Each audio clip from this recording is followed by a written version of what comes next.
Ce soir, très rapidement, dans les 10 prochaines minutes, je vais partager avec nous des facteurs de stabilité. Des facteurs de stabilité. Lors de ce sommet unique sur la stabilité, nous voulons examiner les facteurs de stabilité. Quels sont les facteurs que nous examinons aujourd'hui? Nous voulons voir les causes du retard. Et deuxièmement, nous voulons découvrir les clés de la liberté et de l'établissement. Les causes du retard, puis les clés de la liberté et de l'établissement. Maintenant, comprenez que les causes du retard peuvent être divisées en deux. Il peut s'agir de facteurs extrinsèques ou de facteurs intrinsèques. Que veux-je dire par extrinsèque et intrinsèque? Extrinsèque signifie qu'il peut s'agir de facteurs externes. Des facteurs sur lesquels en grande partie vous n'avez aucun contrôle. Des facteurs qui viennent de l'extérieur de vous ou de l'extérieur. Et les facteurs intrinsèques sont des facteurs qui proviennent principalement de vous ou de votre propre accès. Rapidement, quels sont les facteurs extrinsèques? Nous pouvons considérer les facteurs extrinsèques, premièrement, comme des alliances ancestrales. Des alliances ancestrales. Des alliances ancestrales.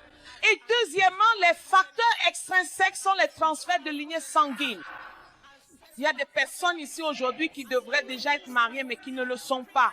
Non pas à cause d'une faute de votre part, mais parce qu'il existe des alliances ancestrales et des alliances de lignée sanguine qui vous retiennent.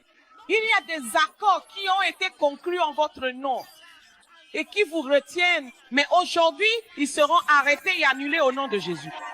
Rappelez-vous que la Bible nous dit que celui qui a mangé les raisins verts, ce sont ces dents qui en seront cassées. Donc, tout ce que vos ancêtres ont accepté en votre nom, toute alliance dans laquelle ils sont entrés en votre nom et qui est destinée à vous empêcher d'atteindre votre destinée matrimoniale. J'annonce qu'ils mangeront cette chose dans leur propre tombe au nom de Jésus. Vous n'avez rien à voir avec leur accord. Il ne jouera pas contre vous. Si vous êtes croyant, criez à haute voix Amen. Le numéro 3 concerne les malédictions et les sorts. Malédiction et sort. Laissez-moi vous en montrer un dans les Écritures, dans Juge chapitre 20 et un les versets 18. Juge 20 et 1 verset 18. Oui, Juge 20 et 1, 18. Comment se fait-il que nous ne puissions pas leur donner des femmes de nos filles? Car les enfants d'Israël ont dit ceci. Maudit soit celui qui donne une femme à Benjamin. Mais que s'est-il passé? C'était une longue histoire. Ils étaient partis à la guerre. Et ils étaient en train d'être vaincus et renversés. Et tout cela, et au milieu de tout ça, ils ne savent pas que des malédictions ont été prononcées. Ils n'en savent rien. Et ils se promènent en se demandant pourquoi les choses fonctionnent pour eux. Jusqu'à ce qu'ils aient, comme on aime en rire dans ma famille, une idée de génie. Ils ont eu une idée, ils ont dit, d'accord, il y a ces gens proches d'Israël. Ils ne font pas partie de la tribu principale d'Israël. Ils sont de Silo. Allons-y. Ils ont généralement un festival. Au milieu du festival, ils sortent pour danser. Alors, ce que nous allons faire, c'est que les enfants de Benjamin qui restaient, qui n'étaient pas tués lors de cette bataille, vous tous devriez venir. Quand ces filles sortiront pour danser, précipitez-vous au milieu d'elles et attrapez-en une. Celle que tu attrapes sera ta femme. Quand tu rentreras chez toi, lis tout le passage. Je suis pressé par le temps. Lisez toute l'histoire. C'est ainsi qu'ils se sont procurés des femmes. Donc, il y a des situations qui affligent la vie des gens et dont vous ne savez absolument rien sur ce qui se passe. Mais aujourd'hui, je me tiens sur l'autorité de la parole de Dieu et je déclare que toute malédiction qui a été placée sur ta vie, sur ta lignée, sur ta famille, est annulée aujourd'hui au nom de Jésus. Elle est arrêtée. Répétez-le encore, monsieur. Au nom de Jésus. Brisez au nom de Jésus. Brisez au nom de Jésus-Christ. Que quelqu'un crie Amen. Et le numéro 4, dans cette catégorie, c'est ce que j'appelle célibataire à nouveau. Certaines personnes se retrouvent célibataires à nouveau sans aucune raison de leur part. Célibataire à nouveau peut être que quelqu'un est sorti de leur vie. Quelqu'un s'est simplement levé et a dit, je n'en peux plus. Il est sorti de leur vie. Peut être que la personne a été prise par le diable, volée par l'ennemi ou emportée par la mort. Si quelqu'un est célibataire à nouveau, je veux que tu saches que aujourd'hui, même cette malédiction sera brisée dans cette réunion. Dieu va te restaurer dans cette réunion. Si tu es croyant, tu cries un grand amen. Notre référence pour cela vient aussi du livre de Ruth. Tu as vu l'histoire de Ruth et Dieu l'a rétabli. Dieu va rétablir quelqu'un ici aujourd'hui. Au nom de Jésus, quels sont les facteurs intrinsèques? Le premier, ce sont les erreurs du passé, les fautes et erreurs du passé. Regardons Genèse 34, versets 1 et 2. Genèse 34, versets 1 et 2. Et Dina, la fille de Léa, qu'elle avait enfantée à Jacob, sortit pour voir les filles du pays.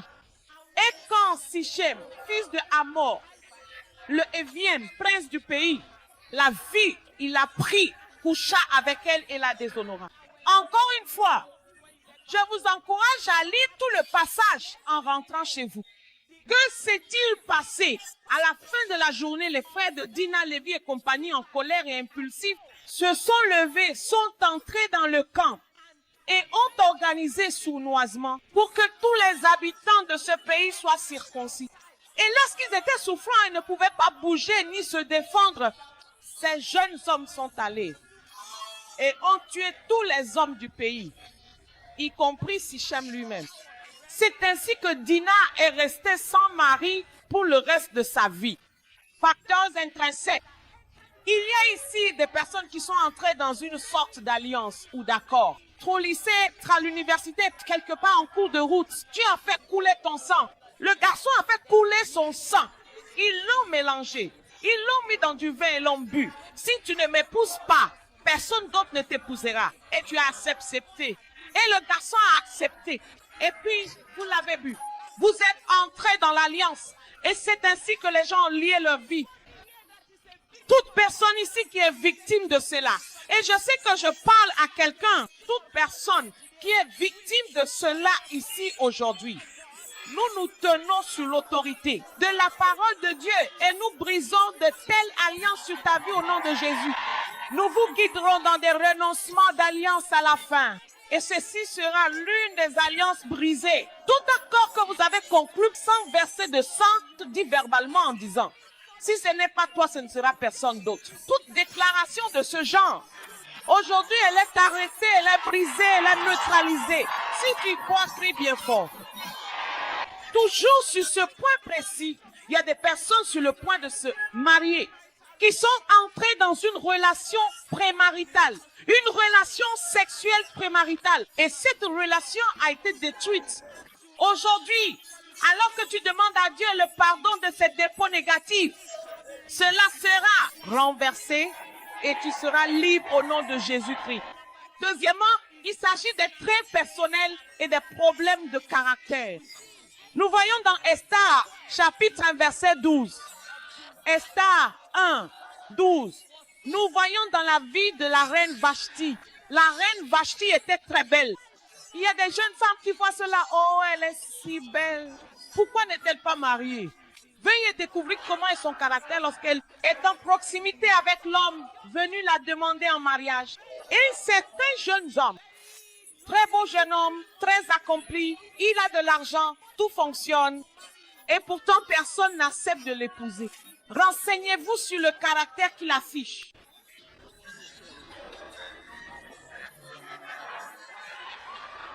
Juste confidentiellement entre toi et moi.